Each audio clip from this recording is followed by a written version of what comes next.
दोस्तों आज हम आए हैं आपके सामने काफी इंटरेस्टिंग हिस्टोरिकल टॉपिक के साथ। आप लोगों में से बहुत से लोग इस शख्सियत को काफी अच्छे से जानते होंगे। ये वही थे जिन्होंने सूरी एम्पायर को जन्म दिया। इनकी राजधानी सासाराम शहर बिहार था। इन्होंने ही इंडियन करेंसी रूपी को इंट्रोड्यूस करवाया। जी हाँ, आज हम बात करने वाले हैं शेर शाह सूरी की।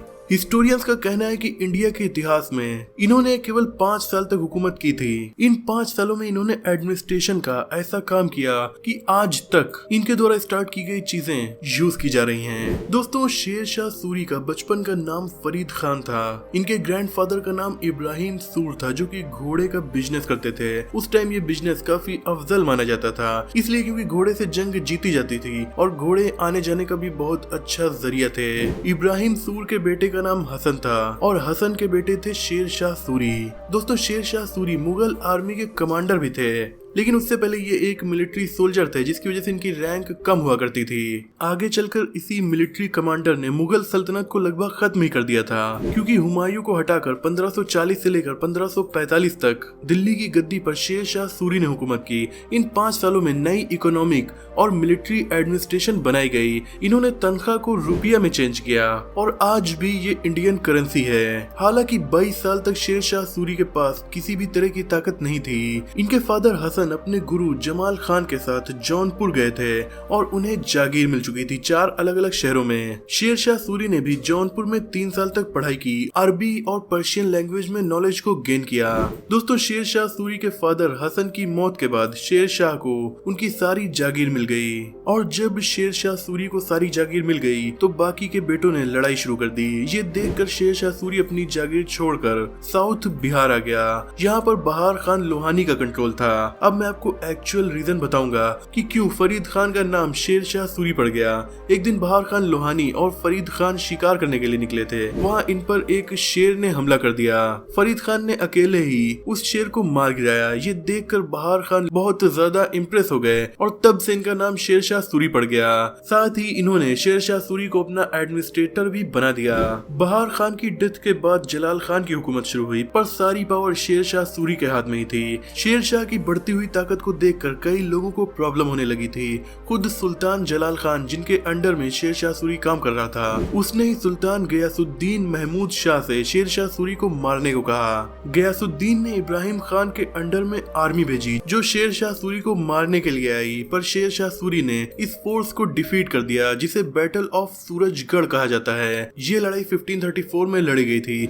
इसके बाद शेर शाह सूरी को पूरी तरीके से बिहार मिल गया। इस जंग को जीतने के बाद शेर शाह सूरी अपना किंगडम बढ़ाना और पिछली जंग का बदला भी लेना चाहता था। इसी वजह से उसने बंगाल पर अटैक कर दिया और महमूद शाह को 1537 में हरा दिया। पर इतना हाथ पैर मारने के बाद भी वो बंगाल पर अपना किंगडम नहीं बना पाया। इसकी वजह थी बढ़ती हुई मुगल सल्तनत। इसीलिए शेर शाह सूरी ने 26 जून 1539 को हुमायूं का सामना किया बैटल ऑफ चौसा में और हुमायूं को हरा दिया। इस बैटल के बाद उसको टाइटल फरीदल दीन शेर शाह का मिला। उसने एक और बार हुमायूं को हराया कन्नौज में। ये साल था 1540। यानी ताकतवर मुगल सल्तनत एक बिहारी से लगातार हार रही थी। इस बार हराने के बाद शेर शाह सूरी ने हुमायूं को इंडिया छोड़ने पर मजबूर किया और हुमायूं को ऐसा करना भी पड़ा। हुमायूं कश्मीर होते हुए अफगान चले गए, जहां उन्हें एक जगह शरण लेनी पड़ी। 1540 में शेर शाह सूरी ने पूरी तरीके से अपना किंगडम सूरी डायनेस्टी को इस्टेब्लिश कर दिया था। दोस्तों, शेर शाह सूरी ने धीरे धीरे सारा एरिया कवर कर लिया जो कि मुगल्स के अंडर में था, जैसे आगरा, दिल्ली, संभल, ग्वालियर, लाहौर और भी काफी ज्यादा। और इस तरीके से शेर शाह सूरी की इंडिया पर हुकूमत शुरू हुई। बहुत से हिस्टोरियंस का मानना है कि आज तक शेर शाह सूरी के जैसे एडमिनिस्ट्रेटर ने इंडिया पर हुकूमत नहीं की, जिनमें अंग्रेज, मुगल और बहुत सारी हुकूमतें शामिल हैं। इसी वजह से तो शेर शाह सूरी के 5 साल के अचीवमेंट्स आज तक हमें इंडिया में दिखाई देते हैं। दोस्तों, बात की जाए अचीवमेंट्स की, तो शेर शाह सूरी ने काफी परफेक्टली अपने राज्य को मैनेज किया। इसके राज्य में कई मिनिस्टर्स हुआ करते थे। वो खुद ही इन मिनिस्टर्स को चूज करता था। ये मिनिस्टर अलग अलग डिपार्टमेंट को संभाला करते थे और पार्टिकुलर टाइम पर इनके साथ बैठक भी करवाई जाती थी। दोस्तों, शेर शाह सूरी की हुकूमत को उसने अलग अलग प्रोविंस में बांट दिया था। कुछ प्रोविंस बड़े हुआ करते थे तो कुछ छोटे। इस हिसाब से ही वहाँ पर सैनिक को खड़ा किया जाता था। जिन एरियाज में ज्यादा सेंसिटिव मामला होता था, जहाँ पर ज्यादा आसानी से हमला हो सकता था, जैसे कि लाहौर, मुल्तान, मालवा, इन सब जगहों पर मिलिट्री एडमिनिस्ट्रेटर को रखा जाता था। वहीं बंगाल जैसी जगहों पर सिविल एडमिनिस्ट्रेशन हुआ करते थे। बंगाल जैसे बड़े प्रोविंस को अलग अलग सरकार में बांट दिया गया था। इन्हें डिस्ट्रिक्ट कहते हैं। करीब 47 डिस्ट्रिक्ट इस स्टेट में थे। हर डिस्ट्रिक्ट में किन्हीं 2 ऑफिसर्स को तैनात किया जाता था। पहले ऑफिसर का नाम चीफ शिकदार था, तो दूसरा एक मिलिट्री ऑफिसर हुआ करता था जो शांति बनाए रखता था। यही ऑफिसर्स रेवेन्यू और टैक्स भी कलेक्ट करते थे।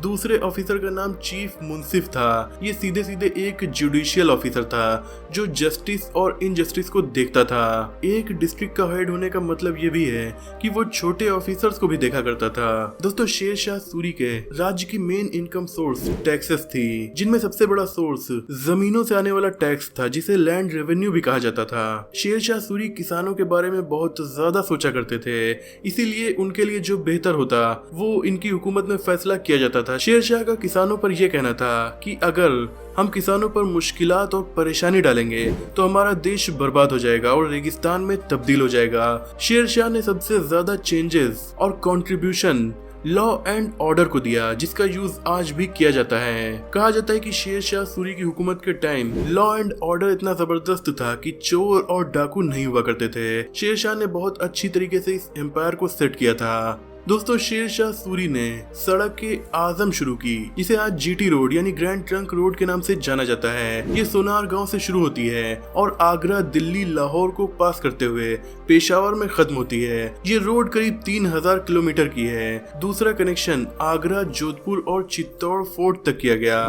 तीसरा आगरा से बुरहानपुर तक किया गया और चौथी रोड लाहौर से मुल्तान तक थी। इन रोड्स के दोनों तरफ पेड़ लगाए गए थे। थोड़ी थोड़ी दूरी पर कुएं और रुकने की जगह भी होती थी। शेर शाह सूरी ने अपने रूल के दौरान स्कॉलरशिप्स को भी इंट्रोड्यूस करवाया था और मेरिट लिस्ट के हिसाब से स्कॉलरशिप्स बच्चों को दी जाती थी। दोस्तों, आज भी खेती की जमीन खरीदने के लिए बिगहा का यूज किया जाता है, जिसकी शुरुआत भी शेर शाह सूरी ने की थी। इसके अलावा इंडियन सब कॉन्टिनेंट में पोस्टल सिस्टम को ऑर्गेनाइज करवाने का काम भी शेर शाह सूरी के द्वारा किया गया था। शेर शाह सूरी की 1545 में एक जंग के दौरान मौत हो गई थी।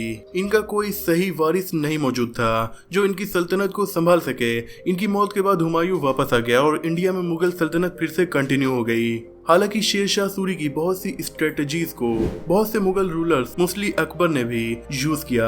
शेर शाह सूरी का टॉम्ब बिहार के सासाराम शहर में मौजूद है। दोस्तों, ये थी शेर शाह सूरी पर एक छोटी सी वीडियो। मुझे उम्मीद है कि ये हिस्टोरिकल टॉपिक आपको पसंद आया होगा। अगर आप और भी वीडियोस हिस्टोरिकल टॉपिक्स पर देखना चाहते हैं तो कमेंट में हमें बता सकते हैं। चैनल पर नए हो तो इसे सब्सक्राइब करके बेल आइकन को प्रेस कर दीजिए। मिलते हैं अगली वीडियो में, तब तक के लिए अपना और अपनों का ख्याल रखिए।